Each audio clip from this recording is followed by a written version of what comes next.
Bismillahirrahmanirrahim. Assalamualaikum warahmatullahi wabarakatuh. Selamat datang kembali dengan kami di channel Azharul Hidayat. Dalam video kali ini kembali kami mengabarkan informasi terkait pelaksanaan P3K yang nantinya akan dilakukan di tahun 2022 ini. Terkait dengan pengusulan formasi, kami sampaikan dua informasi terkait dengan usulan guru honorer mengenai bagaimana mempercepat usulan Pemda ya, sehingga nanti di tahap kedua ini maksud kami di tahun 2022 ini segera terlaksana untuk pelaksanaan P3K jabatan fungsional guru. Namun sebelum kita masuk di pembahasan, bagi teman-teman yang baru saja menemukan channel ini, seperti biasa silakan subscribe dan jangan lupa nyalakan lonceng notifikasinya. Terima kasih. Kita ke pembahasan. Untuk berita yang pertama, bahwa kita ketahui Kemendikbudristek ya akan menyediakan atau menyiapkan kuota untuk P3K itu sebanyak 758.018 formasi. Namun hingga 28 Maret itu hanya ada 131.249. Nah, tentunya angka ini sangat membuat risau ya guru honorer. Kalau kita merujuk ke RDP yang dilakukan dengan Komisi 10 dan Kemendikbudristek, itu pun yang menjadi galau atau risau bukan cuma guru honorer ya, akan tetapi Panselnas, Panitia Seleksi Nasional pun merasa galau. Kenapa? Karena pemerintah daerah seakan-akan tidak tertarik untuk mengusulkan formasi yang disediakan cukup banyak oleh pemerintah pusat. Nah, angka ini sangat merisaukan tentunya untuk guru yang lolos passing grade ya, di tahap pertama maupun untuk tahap yang kedua. Tentunya ketika formasi yang diusulkan Pemda minim, kesempatan mereka untuk diangkat itu pun akan menjadi sulit ya. Menurut kami bukan cuma guru honorer lulus passing grade, tapi guru-guru honorer yang belum menjadi P3K juga akan menjadi risau, karena semakin sedikit formasi semakin sedikit kesempatan untuk bisa lolos.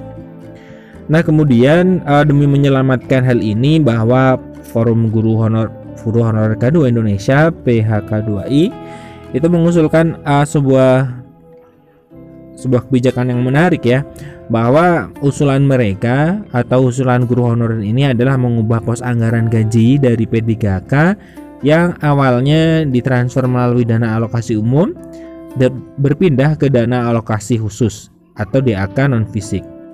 Nah, pertimbangannya adalah jika dialokasikan di DAU, Pemda bisa mengutak-utik anggaran yang dialokasikan. Namun ketika ditransfer melalui DAK, sulit bagi Pemda untuk mengubah anggarannya. Artinya hanya bisa dikeluarkan untuk itu ya, sehingga Pemda tidak bisa mengutak-utik gaji untuk P3K ini.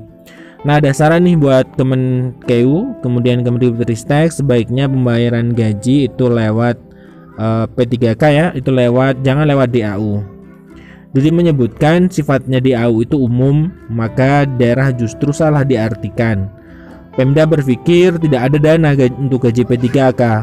Bahkan pemerintah daerah menganggap ini dana yang bisa digunakan untuk kebutuhan-kebutuhan yang lain ya, kebutuhan-kebutuhan yang diperlukan oleh pemerintah daerah. Nah, justru banyak juga pemerintah daerah yang belum mengangkat P3K yang sudah lulus tahap 1, tahap 2. Itu pun menurut beliau ya, menurut Pak Dudi ini, bahwa pemerintah daerah itu menghindari adanya namanya THR, padahal THR itu sudah ditransferkan melalui DAU di tahun 2022. Nah, jika DAU ini dirubah menjadi DAK non fisik, maka pemerintah daerah tidak bisa mengotak-atik penggunaan untuk dana alokasi ini. Nah, jika pos anggarannya tidak dirubah, dia khawatir akan banyak honorer yang tidak terakomodasi, bahkan guru honorer yang lulus passing grade tanpa formasi di P3K tahun 2021. Nah, ini untuk informasi yang kedua, masih senada dengan hal yang pertama, bahwa gaji P3K nanti diusulkan masuk ke DAK, Pemda bakal tidak berkutik. Ini kalau kita cermati sama ya usulan yang dilontarkan oleh pengurus Perkumpulan Honorer K2 Indonesia Kabupaten Garut ya, Bapak Dudi Abdullah. Ini sama, artinya menyarankan atau memberi masukan kepada Kemenkeu agar alokasi dana ini masuk ke DAK non fisik, sehingga tidak bisa digunakan untuk pos lain Sedangkan ketika mereka melalui DAU atau dana alokasi umum, itu pemerintah daerah masih bisa menggunakannya untuk alokasi yang lain. Nah, ini informasi dari kami, semoga ini didengar ya oleh Kemenkeu, kemudian oleh Panselnas Pusat.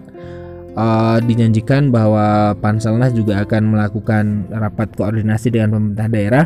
Semoga ini nanti ada perwakilan guru honorer yang bisa menyampaikan aspirasi ini, sehingga nanti memang betul-betul di tahun 2022 ini formasi maksimal akan diajukan oleh Pemda, sehingga semakin banyak guru honorer yang bisa terekrut menjadi ASN P3K. Sekian informasi dari kami, tetap semangat. Assalamualaikum warahmatullahi wabarakatuh.